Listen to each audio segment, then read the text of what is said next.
আজকের ভিডিওটির আলোচনার বিষয় নবম শ্রেণীর বিষয় বাংলার মডেল অ্যাক্টিভিটি টাস্ক। পর্ষদ থেকে যে 3টি মডেল অ্যাক্টিভিটি টাস্ক দিয়েছে তার দ্বিতীয় পার্টটি নিয়ে আজকের ভিডিওতে আলোচনা করা হবে।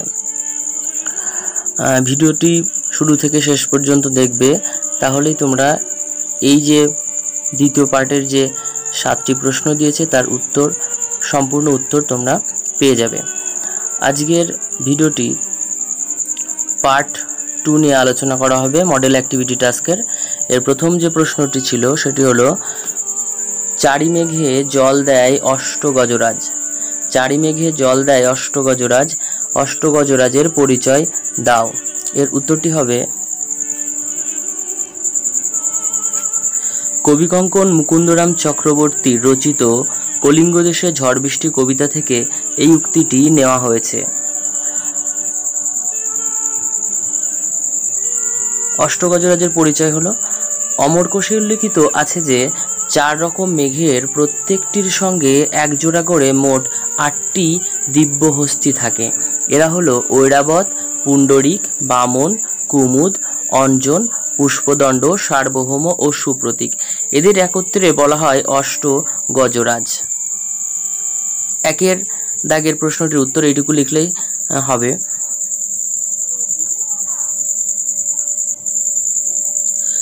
দ্বিতীয় দাগের প্রশ্নটি ছিল, ধীবর বৃত্তান্ত নাট্যাংশে 2 রক্ষীর কথাবার্তায় সমাজের কোন ছবি ফুটে উঠেছে? দ্বিতীয় দাগের প্রশ্ন ছিল, ধীবর বৃত্তান্ত নাট্যাংশে 2 রক্ষীর কথাবার্তায় সমাজের কোন ছবি ফুটে উঠেছে? এই 2 দাগের প্রশ্নের উত্তরটি হবে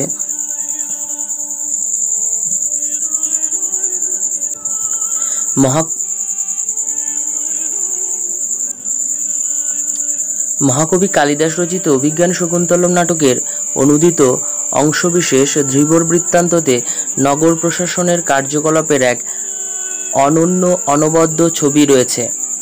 নগররক্ষীরা বেশ সচেতন ছিল বলেই রাজার নামাঙ্কিত আংটি বিক্রির সময় ধীবর হাতে নাতে ধরা পড়ে। ধীবরকে চোর সন্দেহ করে রক্ষীরা তার শাস্তি সম্পর্কে যে আলাপ আলোচনা করছিল তা থেকে বোঝা যায় যে চুরির অপরাধে সে সময় প্রাণদণ্ডের ব্যবস্থাও ছিল। প্রাণদণ্ড প্রাপ্ত ব্যক্তিকে প্রাণদণ্ডের আগে ফুলের মালা পরানো হতো, আবার প্রাণদণ্ডের রকম ফের ছিল।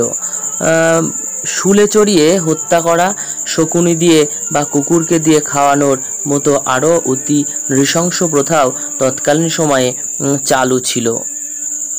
এই অংশের উত্তরটির পরের যে অংশটুকু রয়েছে, এই সকল শাস্তির প্রদান ব্যবস্থা থেকে তৎকালীন কঠোর শাস্তি ব্যবস্থার কথা অনুমান করা যায়। এই ধরনের নৃশংস শাস্তিদান মানুষের মধ্যে ভীতি প্রদর্শনের জন্যই প্রযুক্ত হতো, অর্থাৎ রাজা দুষ্মন্তর শাসন ব্যবস্থায় অপরাধের মাত্রা কম ছিল বলেই মনে হয়। যদিও প্রশাসন একেবারে কলুষমুক্ত ছিল না, রক্ষীদের উপরই পাওনার লোভ ছিল যথেষ্ট। সুতরাং দাগী অপরাধীরা রক্ষীদের তুষ্ট করে সহজেই অব্যাহতি পেয়ে যেত। এমন সম্ভাবনা যে ছিল না তা বলা যায় না।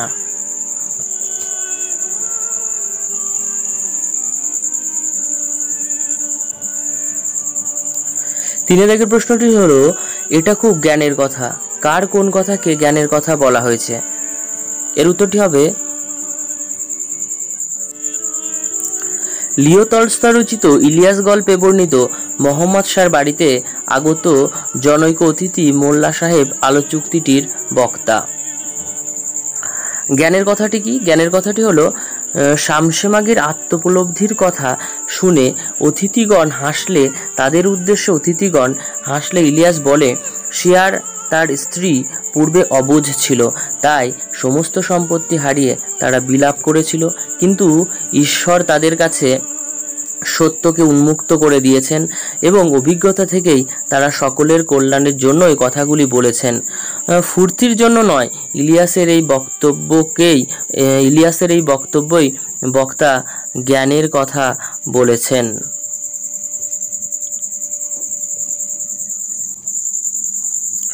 5 দাগের প্রশ্নটি হলো, সরি 4 দাগের প্রশ্নটি হলো, আমার ছাত্র আমাকে অমর করে দিয়েছে, বক্তাকে কিভাবে তিনি অমরত্ব লাভ করেছেন। 4 দাগের প্রশ্ন, আমার ছাত্র আমাকে অমর করে দিয়েছে, বক্তাকে কিভাবে তিনি অমরত্ব লাভ করেছেন। এই অংশের উত্তরটি হবে, কে কাকে কিভাবে অমর করেছে। এই অংশের উত্তরটি হবে, প্রশ্নের এই অংশটি নারায়ণ গঙ্গোপাধ্যায় রচিত দাম গল্প থেকে নেওয়া হয়েছে। গল্পকথক সুকুমার বাবুর তার শৈশবের স্কুল জীবনের অভিজ্ঞতা নিয়ে একটি পত্রিকায় লেখা পাঠিয়েছেন। সেই লেখায় কথক তার অঙ্কের মাস্টারমশাই সম্পর্কে মন্তব্য প্রকাশ করেছেন। মাস্টারমশাইয়ের অভিন্নত সেই লেখার মাধ্যমেই কথক সুকুমার অর্থাৎ ছাত্র তাকে অমর করে দিয়েছে। 5 দাগের প্রশ্নটি হলো, নোঙর কবিতায় নোঙর কিসের প্রতীক তা বুঝিয়ে দাও। নোঙর কবিতায় নোঙর কিসের প্রতীক তা বুঝিয়ে দাও। এই অংশের উত্তরটি হবে, আক্ষরিক অর্থে নোঙর শব্দ দ্বারা বর্ষি আকৃতির লোহার যন্ত্রকে বোঝায়, যার সাহায্যে নৌকা বা জাহাজকে তটের সঙ্গে বেঁধে বা আটকে রাখা হয়। কিন্তু কবি অজিত দত্ত নোঙর কবিতায় নোঙর শব্দটিকে বন্ধন বা বাধা প্রতিবন্ধকতার প্রতীকরূপেই দেখিয়েছেন। এই অংশের এটুকু উত্তর লিখলে যথেষ্ট।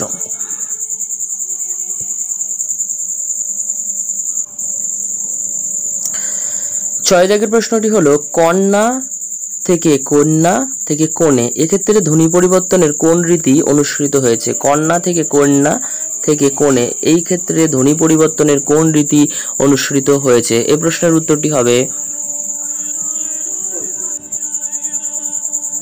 কন্যা থেকে কন্যা থেকে কোণে, এক্ষেত্রে ধ্বনি পরিবর্তনের কোন রীতি অনুসৃত হয়েছে। এর উত্তর হবে, অভিশ্রুতি রীতির অনুসৃত হয়েছে। কারণ এখানে অপিনিহিতির যে হস্যই বা হস্য স্বরধ্বনি থাকে সেটা কিন্তু দেখা যাচ্ছে কোণে শব্দতে এসে লোপ পেয়েছে, সেজন্য এখানে অভিশ্রুতি হবে। 7 দাগে যে প্রশ্নটি ছিল, কৃদন্ত ও তদ্ধিতান্ত শব্দের উদাহরণ দাও। উত্তর হবে, কৃদন্ত শব্দ দৃশ্যযুক্ত অনীয়, দর্শনীয়, আর লিখযুক্ত অক, লেখক। এখানে এই উদাহরণগুলো ছাড়াও তোমরা তোমাদের পাঠ্য যে ব্যাকরণ বই রয়েছে সেখান থেকেও অন্যান্য উদাহরণগুলো দিয়ে দিতে পারো।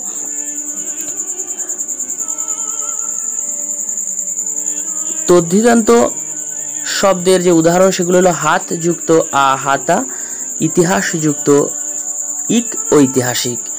এবার 8 দাগের প্রশ্নটি ছিল, মৌলিক স্বরধ্বনি সংখ্যায় কয়টি। মৌলিক স্বরধ্বনি সংখ্যা হলো 7টি। কি কি? হস্যই, হসু, এ ও এ আর হচ্ছে অ, এই 7টি হচ্ছে মৌলিক স্বরধ্বনি। নবম শ্রেণীর বিষয় বাংলার মডেল অ্যাক্টিভিটি টাস্কের যে দ্বিতীয় পাঠের যে প্রশ্নগুলি ছিল, এই 8টি প্রশ্ন ছিল। এই 8টি প্রশ্নের যে উত্তর সেগুলি এখানে আলোচনা করা হলো এবং এগুলি তোমাদের বিষয়ভিত্তিক খাতায় করে বিদ্যালয় খুলে সেখানে তোমরা জমা করবে। এর পরবর্তী ভিডিওতে এর যে বাকি পার্ট 1 এবং পার্ট 3 রয়েছে সেটা নিয়ে আলোচনা করা হবে। Thanks for watching. Like, Comments share, and subscribe.